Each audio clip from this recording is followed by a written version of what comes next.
During the plasma table project, I found the workflow wasn't as smooth because things were scattered around. I need to get more organized in my workshop, and I decided to start with the most used tool, the grinder. So today, I'm going to be making a grinder rack that holds everything in one location. I found some 3 1/2 by 1/4 flat bar stock and took some measurements. I decided to get this started. I took them over to the Evolution S380 CPS and made all of my cuts. I used my miter station stop blocks again, and this allowed me to get perfect repetitive cuts. After the flat bar, I also cut the 1/2 round stock pegs. I took everything over to my bench grinder and gave the flat bars a 45-degree bevel for a good weld, and I chamfered all the round stock as well. I wire brushed everything for good continuity.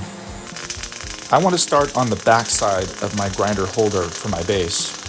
I welded the outside corners followed by the inside.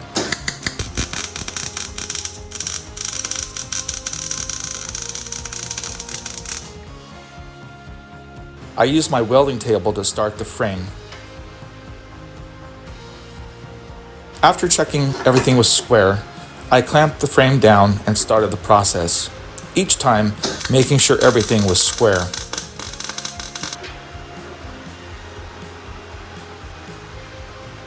I also needed to make sure there was room for each grinding disc, so I got the layout situated. After locking each position in, I welded the middle cross pieces.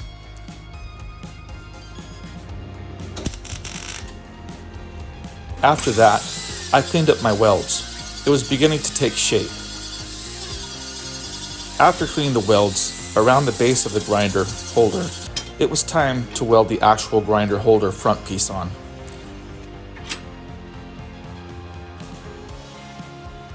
I ran several beads to get a nice smooth corner on each side.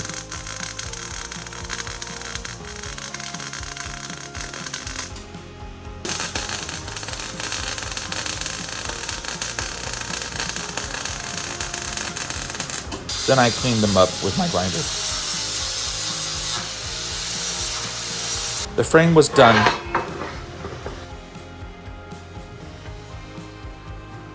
Before I welded the pegs, I wanted to get the measurements on my wall studs so I could get the mounting holes right. I took a couple of punches and made a starting point to drill the mounting holes for the wall studs. So I took it over to my Atlas drill press and got the holes drilled out.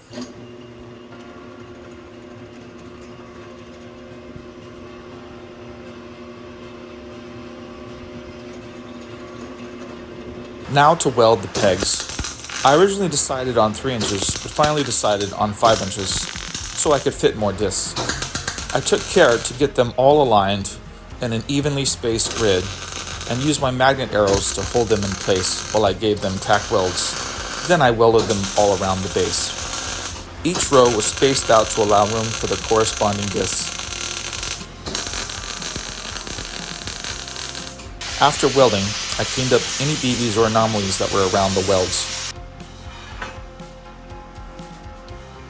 That day, I received a shipment from Benchmark Abrasives. Benchmark Abrasives have multiple combo packs that come with a variety of grits as well as all kinds of cutting, grinding, and flap discs.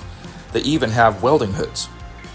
I've been using them for a while, and I'm very happy with their products. Off camera, I brushed and cleaned the rack with acetone and gave it multiple coats of Rust-Oleum semi-gloss spray paint.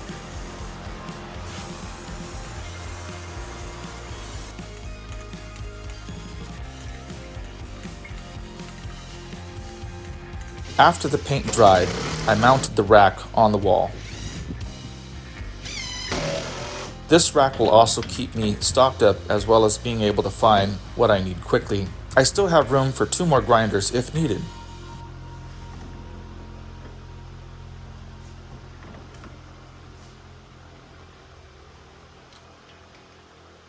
After placing all the discs, I wanted to also keep my grinder wrenches handy. So I used some black hook magnets, which work perfectly for this. I'm very happy with how the project turned out, and I highly recommend making one of these for your workshop. Thanks for watching. Don't forget to check out the Benchmark Abrasive product links below. Please remember to like, subscribe, and tell a friend about this. Have a great day.